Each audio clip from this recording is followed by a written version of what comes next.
আসসালামু আলাইকুম সম্মানিত দর্শকবৃন্দ, এখন আপনাদের কাছে আমি একটা সুন্দর উপস্থাপনা নিয়ে আসছি।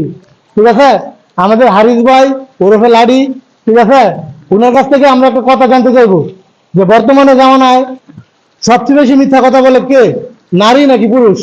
আসুন আমরা হারিস ভাইয়ের কাছ থেকে মানে ওরফে লাডির কাছ থেকে শুনি কে বেশি মিথ্যা কথা কয়।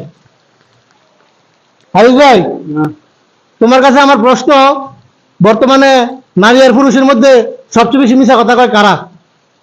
ফুসালুকে ফুসালুক পুরুষের সবচেয়ে বেশি মিথ্যা কথা কয়। হ্যাঁ। সম্মানিত বন্ধুগণ, হারিস ভাই ওরফে লাডি বলতেছে যে পুরুষ মানুষ নাকি সবচেয়ে বেশি মিথ্যা কথা বলে। আচ্ছা কেন, কিভাবে পুরুষ মানুষ সবচেয়ে বেশি মিথ্যা কথা বলে তার কাছ থেকে একটু শুনি। আচ্ছা কেন মনে হইলো আপনার কাছে বেড়া মানুষই সবচেয়ে বেশি মিথ্যা কথা কয়? মোবাইলে কথা কয় কয় আমি ডাহা আছি আসলে তো নরসন্দি। এটাই ঠিক আছে, ওনার জ্ঞান অনুযায়ী উনি বলছে ডাহা আছে থেকে নাকি কয় না শুনতে আছি। মানে আপনারা কমেন্টে জানান ওনার উত্তর কি ঠিক আছে কিনা। ধন্যবাদ।